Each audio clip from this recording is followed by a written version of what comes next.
Hello friends, welcome back to my YouTube channel. मेरा नाम ओम है और आप देख रहे हैं वेडिंग एंड इवेंट। आज जिस टॉपिक के बारे में हम डिस्कस करने वाले हैं वो हम सभी का फेवरेट टॉपिक है। आप गेस कर सकते हैं वो टॉपिक क्या है? तो मैं आपको बता देता हूँ, वो टॉपिक है केटरिंग, फूड, F&B। अब जब भी हम केटरिंग की बात करते हैं, स्पेसिफिकली वेडिंग केटरिंग की बात करते हैं, wedding catering is the business of providing food service to wedding parties. It can be hired independently और it can be part of package designed by venue। अब जब भी हम वेन्यू और केटरिंग की बात करते हैं तो वो एक दूसरे से इंटरलिंक करते हैं। या तो आप वेन्यू में ही केटरिंग बुक कर लेते हैं या तो आप केटरिंग की वजह से ही वेन्यू को बुक करते हैं। अगर आप कोई इंडिपेंडेंट केटरर हायर करना चाहते हैं तो एक बार आप वेन्यू के साथ डिस्कस कर लें कि वो अलाउ करेंगे कि नहीं करेंगे। अगर वो अलाउ करते हैं देन डेफिनेटली आप उन केटरर्स को हायर कर सकते हैं, क्योंकि क्या होता है कि कुछ वेन्यू जो होते हैं वो रिस्ट्रिक्ट करते हैं और कुछ वेन्यू अलाउ भी कर देते हैं। जैसे कि कुछ केटरर्स होते हैं वो बहुत ही फेमस केटरर्स होते हैं और हमें वो केटरर्स की ज़रूरत होती है। मतलब हम चाहते हैं कि वो हमारे इवेंट में, हमारे फंक्शन में केटरिंग का सर्विस वो संभाले, तो उसके रिगार्डिंग आप एक बार वेन्यू से बात कर सकते हैं। अब अगर हम पहले की बात करें, पहले की वेडिंग फंक्शंस में क्या होता था कि फूड जो है वो बैठा के खिलाया जाता था। हमारे पास जो वैरायटी ऑफ क्यूजीन होते थे वो लिमिटेड होते थे, तो सर्व करना बहुत ही आसान होता था। पर आज के डेट में, आज के ट्रेंड में हमारी वेडिंग्स में वैरायटीज़ ऑफ क्यूजीन होते हैं, तो उसके अकॉर्डिंगली हमें हर इंडिविजुअल क्यूजीन को सर्व करना थोड़ा सा डिफ़िकल्ट होता है। इसीलिए सेल्फ सर्विस का कॉन्सेप्ट जो है आज के डेट में बहुत ही फेमस है और हर वेडिंग में वही ही यूज़ होता है। मैं अपने फ्रेंड की शादी में गया था अराउंड 2 years बिफोर।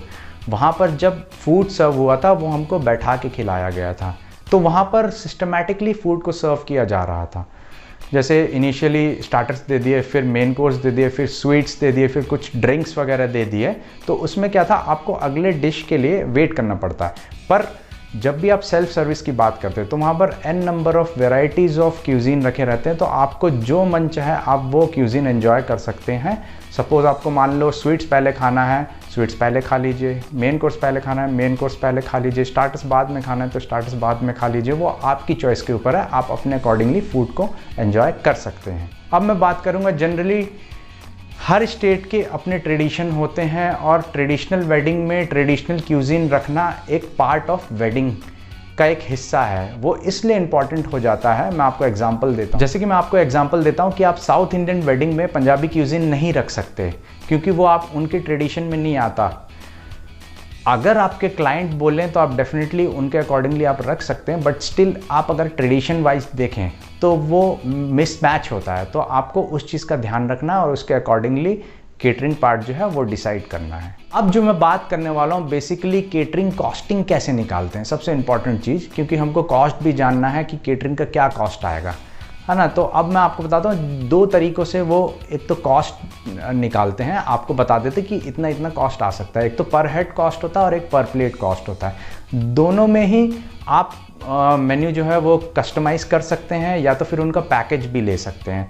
पर डिफरेंस ये होता है कि पर हेड में पर हेड के हिसाब से कॉस्ट होता है और पर प्लेट में पर प्लेट के हिसाब से कॉस्ट होता है। अगर सपोज़ मान लीजिए आपने बोला कि आपके इवेंट में 250 लोग आने वाले हैं, तो पर हेड में 250 हेड्स का कॉस्ट होगा और पर प्लेट में 250 वो प्लेट्स रख देंगे और जैसे ही वो कंज्यूम हो जाएंगे तो वो आपका लिमिट एग्जॉस्ट हो जाएगा। कुछ वेन्यू दोनों प्रोसेस को ही कर लेते हैं, क्योंकि उनको क्रॉस चेक करना होता है कि उनका काउंट जो है वो करेक्ट जा रहा है कि नहीं जा रहा है। अब हम जो डिस्कस करने वाले हैं कुछ इंपॉर्टेंट पॉइंट ऐसे जो आपका समय बचा सकते हैं। जो सबसे पहला पॉइंट है, know your guest count. Guest count इसलिए जानना ज़रूरी है, सपोज़ मान लीजिए आपकी वेडिंग में 500 लोग आ गए और आपने 1000 लोगों का अरेंजमेंट किया है, तो 500 लोगों का जो खाना है वो वेस्ट हो जाएगा और आपका कॉस्ट भी जाएगा और वो खाना वेस्ट भी हो जाएगा। और वैसे ही वाइसे वर्सा, अगर 500 लोगों का आपने अरेंजमेंट किया है और 1000 लोग आ गए तो 500 शॉर्टेज हो जाएगा। तो उस चीज़ का आपको ध्यान रखना है, आपको गेस्ट काउंट जानना है, ताकि आप अपना फूड का, केटरिंग का अरेंजमेंट उसके अकॉर्डिंगली कर पाएँ। अब सेकंड ये है, know your dates and timing. आपको डेट्स जानना बहुत ही ज़रूरी है, क्योंकि कौन कौन से डेट्स में आपको केटरिंग सर्विस की रिक्वायरमेंट है। और टाइम इसलिए जानना है क्योंकि आपको ब्रेकफास्ट चाहिए, लंच चाहिए, डिनर चाहिए, कौन से समय का आपको फूड चाहिए, या तो ओवरऑल पूरे डे का चाहिए। तो वो चीज़ आपको ध्यान में रखनी है, उसके अकॉर्डिंगली आपको केटरिंग बुक करना है। अब जो थर्ड पॉइंट है वो है नो योर बजट। अब मार्केट में 500 रुपीज़ से लेकर 5000 तक के जो पैकेज अवेलेबल हैं। अब आपको देखना है कि आप कौन कौन से क्यूजीन चाहते हैं और कितने बजट के अंदर चाहते हैं। तो आपका जो बजट है उसके अकॉर्डिंगली ही आप पैकेज डिसाइड कीजिए। अगर आप कस्टमाइज भी करते हैं तो आप मेक श्योर आप ये देखिएगा कि आपका बजट जो आपने रखा है उसके ऊपर एक्सीड ना करे। अगर थोड़ा बहुत बजट एक्सीड होता है, क्योंकि हो सकता है अगर कस्टमाइज करेंगे तो हो सकता है थोड़ा बहुत बजट ऊपर नीचे हो सकता है। अब जो नेक्स्ट पॉइंट हम डिस्कस करेंगे, book your caterer once you finalise your wedding date. अब ये इसलिए इंपॉर्टेंट है, सपोज मान लीजिए आपका कोई फेवरेट केटरर हो, मतलब बहुत ही फेमस केटरर हो जिसकी आपकी सर्विसेज चाहिए ही चाहिए। अगर आपने इन एडवांस बुकिंग नहीं की, सपोज मान लीजिए आप लेट हो गए और उनकी बुकिंग्स हो गई, तो फिर आप फंस जाएंगे।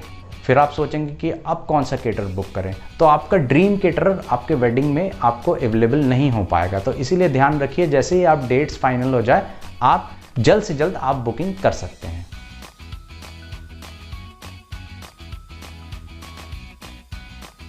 अब हम बात करेंगे केटरिंग सर्विस से रिलेटेड। अब जो केटरर्स है वो उनका सर्विस डिलीवरी प्रोसेस क्या होता है, मैं आपको वो वन बाय वन बताता हूँ। सबसे पहले है पिकअप। अब पिकअप में क्या होता है कि केटरर्स ने अपने इंफ्रास्ट्रक्चर में फूड प्रिपेयर किया और आप गए और आपने वो फूड पिकअप कर लिया और आपने जो गेस्ट हैं उनको सर्व कर दिया। और जो सेकंड पॉइंट है वो है ड्रॉप ऑफ।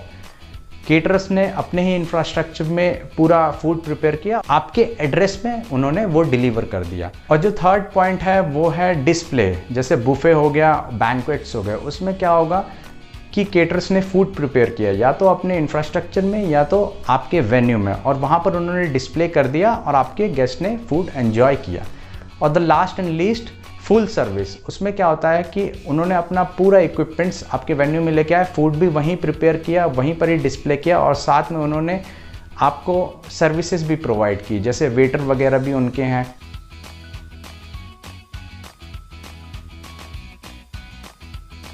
सबसे इंपॉर्टेंट चीज़ मैं आपको बताना भूल गया, मिस हो गया, अगर आपके केटरर लेकर भी सर्व करते हैं देन डेफिनेटली आप पूछ लीजिए, और अगर वो पैकेजेस के अंदर इंक्लूड है आप वो भी पूछ सकते हैं। अगर कस्टमाइज़ करना चाहते हैं अपने मेन्यू को तो उसके अकॉर्डिंगली भी आप रेट्स पूछ सकते हैं उनको, और अपनी वेडिंग की केटरिंग को डेफिनेटली आप एन्जॉयबल बना सकते हैं। क्योंकि क्या होता है 90% लोग खाना खाने ही जाते हैं, आपको तो पता ही है। अब आई होप सारे पॉइंट्स कवर हो ही गए हैं। अगर कुछ पॉइंट मिस होते हैं देन डेफिनेटली आप मुझे बता सकते हैं, कमेंट बॉक्स पे मेंशन कर दीजिएगा। और don't forget to subscribe my channel, like my videos, और मज़े करिए, खाइए पिए, खुश रहिए।